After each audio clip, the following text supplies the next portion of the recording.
I'm a little bit late, but I've got to get out the playoff bracket video. Bonzo Ball coming in with the playoff bracket projections for the CY Fantasy League. There's not much to do in terms of Sacco projections because it's Braden Egley. Unless he wins all three and somebody else loses all three and doesn't put up a lot of points. Braden, congrats. I think that's his second Sacco in just like 4 years. Pretty impressive stuff. If you think about it, it's just as likely that you win the league 2 out of 4 years is that you're last in the league 2 out of 4 years. So, maybe something to say about that.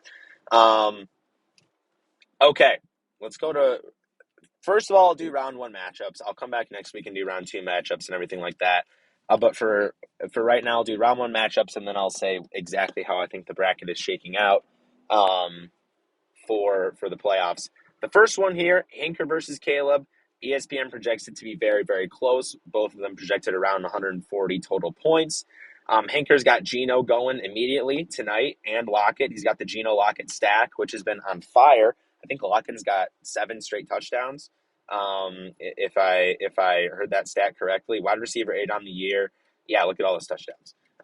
Will he catch another one tonight? I hope so. I got a little DraftKings sprinkle on him.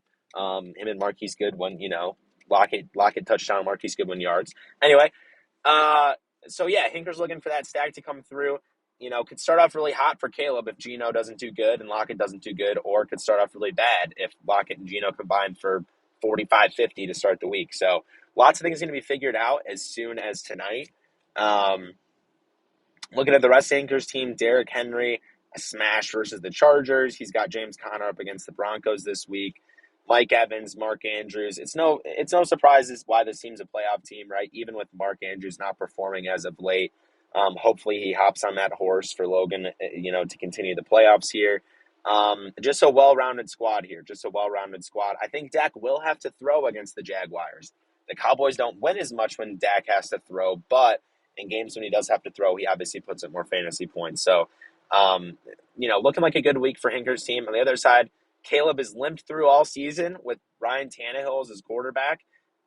Interesting that he, is still starting Ryan Tannehill. I would maybe look at Brett Rippon off the bench instead of Tannehill. I like Mike White at the flex. Lots of people have Mike White as a good stream in one quarterback leagues this week. So I like that he's got, Mike White at his super flex. I like Eckler, of course. Latavius Murray's sneaky play this week. Justin Jefferson. It'll be interesting to see. I forget who it is from the Colts. They're a good cornerback. But I saw an article that, hey, he might be shadowing Jefferson. Will it matter? I don't think so, but something to think about. Caleb's got a stack of his own. He's got Mike White to Garrett Wilson. So another thing to watch. That'll be on Sunday at noon. And then, he's got Dalton Schultz. So kind of interesting going against Dak. He's hoping for a lot of Dalton Schultz yards and catches because obviously touchdowns will get canceled out from Dak on the other side with Hinker. And then he's putting in McKinnon coming off the hot week of whatever that was, over 100 yards receiving. Of course, Caleb had to bench Debo after Debo went down for him. That's going to be tough throughout the rest of the playoffs.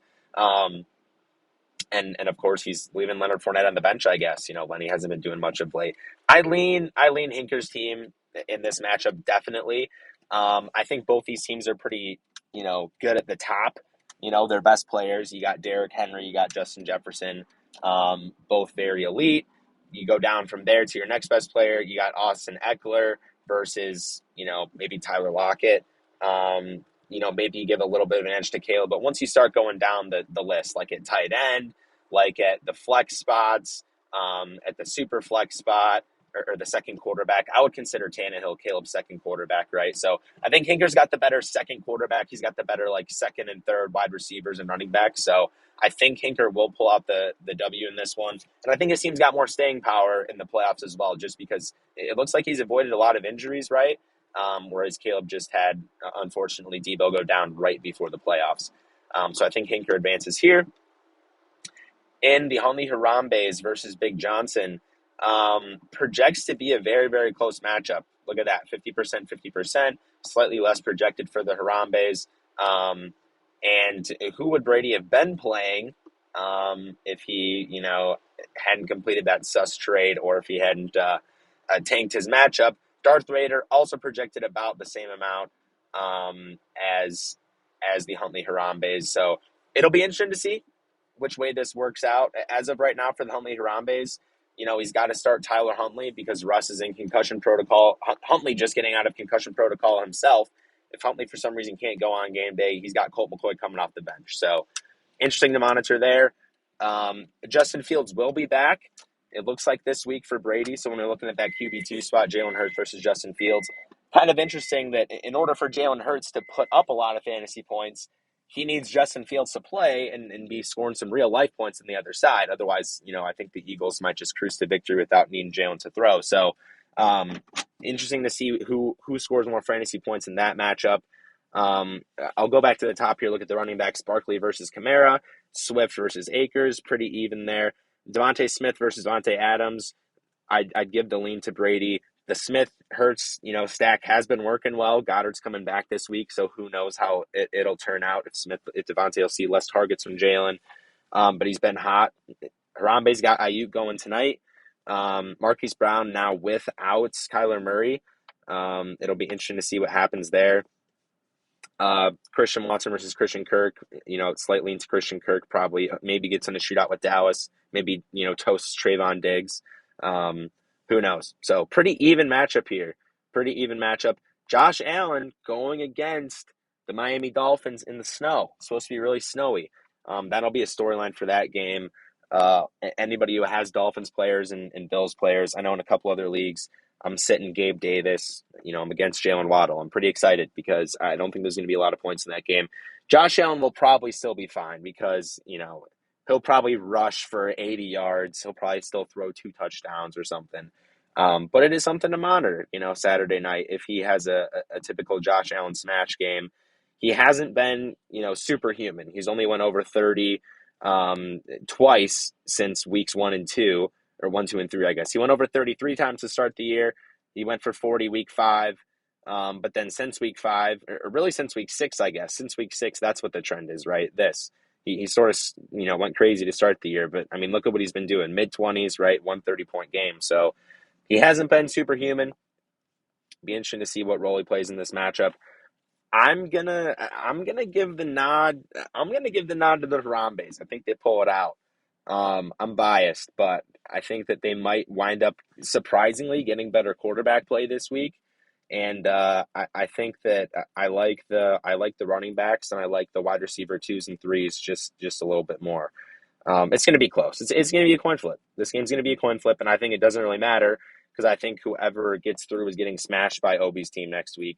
Obi's team coming into really good form. He's got AJ Brown, he's got Diggs, he's got Chubb, he's got Dalvin, he's got Mahomes. I mean, that's all you need to hear. That's a core 5 right here.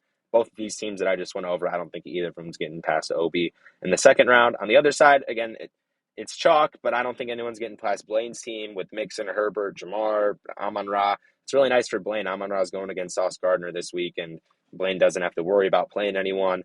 D-Hop's going to be fine. I think the one person who will be fine with McCoy. Trevor Lawrence has been, crazy quarterback 6. So Blaine's got a crazy good quarterback duo, and he's definitely not weak at other positions either. He's got his team's so good. He's got Michael Pittman on the bench, right? So I think Blaine is going to beat Hinker in the next round. I think that Ryan Sprain will beat me in the next round. Championship of Sprain versus Blaine. Sorry. Yeah. I called him Obi. Why did I? Yeah, because his name is Obi for commish. I was calling Sprain Obi. I'm not recording that to go back and fix it. I meant Sprain. I read it as Obi. Sprain's team. I think Sprain's team is advancing because he's got all these good players over me, and I think Blaine's team will advance over Hinker at the top. And then Blaine versus Sprain. I'm rooting for Blaine. I don't want to see Sprain get another damn championship in this league. It feels like the man's always making a deep playoff run. He's probably going to make it to the championship again. I'm hoping that Blaine can pull it out. I think he will be the slight underdog in that matchup, but I think somehow he gets it done. Maybe the Chiefs have locked up their seed by then. Mahomes doesn't try in week 17 and Pacheco. Maybe the Eagles have locked up their seed by then and AJ Brown isn't trying. Never mind. Is that the week they play the Cowboys? No, they play the Saints. I guess it's possible. I don't know. That's going to be a barn burner. I'm going to choose Blaine in that one, but that one will be a very close matchup as well. Lots of close matchups coming at you over the next few weeks. I'll be sure to break down the round 2 matchups after these games conclude. Good luck, everyone.